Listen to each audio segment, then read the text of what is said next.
Hi అండి, welcome back to my channel Qazi corner creations. ఈరోజు recipe పాలకూర పులావ్ ఎలా చేసుకోవాలో చూద్దాం. దానికోసం ముందుగా పాలకూరని క్లీన్ చేసి పెట్టుకొని ఒక బౌల్లో వాటర్ని బాయిల్ చేసుకొని మనం క్లీన్ చేసి పెట్టుకున్న పాలకూరని దాంట్లో వేసి ఒక 30 సెకండ్స్ బాయిల్ అవ్వనివ్వాలి. తర్వాత స్టవ్ ఆఫ్ చేసి పాలకూరని స్టెయిన్ చేసుకొని కోల్డ్ వాటర్లో వేసుకోవాలి. ఇలా కోల్డ్ వాటర్లో వేయడం వల్ల పాలకూర కలర్ అనేది చేంజ్ అవ్వకుండా ఉంటుంది. తర్వాత కోల్డ్ వాటర్ నుంచి కూడా పాలకూరని సపరేట్ చేసుకొని ఒక మిక్సీ జార్లో వేసుకొని మెత్తని పేస్ట్ లాగా గ్రైండ్ చేసుకోవాలి.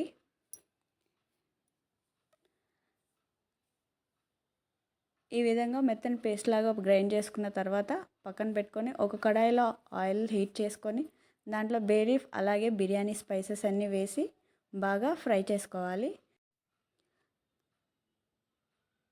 దాంట్లోకి కొంచెం కల్పాసి కూడా వేసుకోవాలి. దీన్నే రాతి పువ్వు అని అంటారు. బిర్యానీ రైసెస్లోకి స్టార్ ఇంగ్రీడియంట్. ఇది వేయడం వల్ల ఫ్లేవర్స్ చాలా బాగుంటుంది. తర్వాత ముందుగా చాప్ చేసి పెట్టుకున్న ఆనియన్స్, గ్రీన్ చిల్లీస్ కూడా వేసుకొని బాగా ఫ్రై చేసుకోవాలి.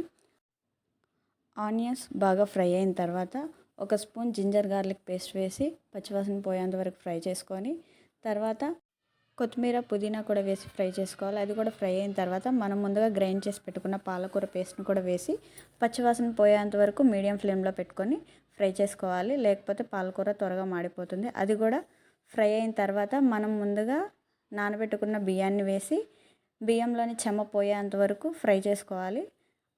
అవి ఫ్రై అయిన తర్వాత ఒక నిమ్మకాయ రసాన్ని కూడా దాంట్లో వేసుకోవాలి. ఇలా వేయడం వల్ల రైస్ అనేది పొడి పొడిలాడుతూ వస్తుంది. ఇప్పుడు ఒక కప్పు బియ్యానికి 2 కప్పుల నీళ్ళు బాగా బాయిల్ చేసుకొని పోసుకోవాలి. చన్నీళ్ళు పోస్తే అన్నం మెత్తబడిపోతుంది. తర్వాత కొంచెం గరం మసాలా అలాగే మన రుచికి తగ్గ సాల్ట్ని యాడ్ చేసుకొని మొత్తం ఒకసారి కలిపేసి మూత పెట్టేసి రైస్ కుక్కర్లో పెట్టి ఆన్ చేస్తే కొద్దిసేపటికి మన healthy and tasty palak pulao ready అయిపోతుంది. పిల్లలకి ఆకుకూరలు విడిగా వండితే తినరు కదా, ఇలా ఒకసారి ట్రై చేసి పెట్టండి.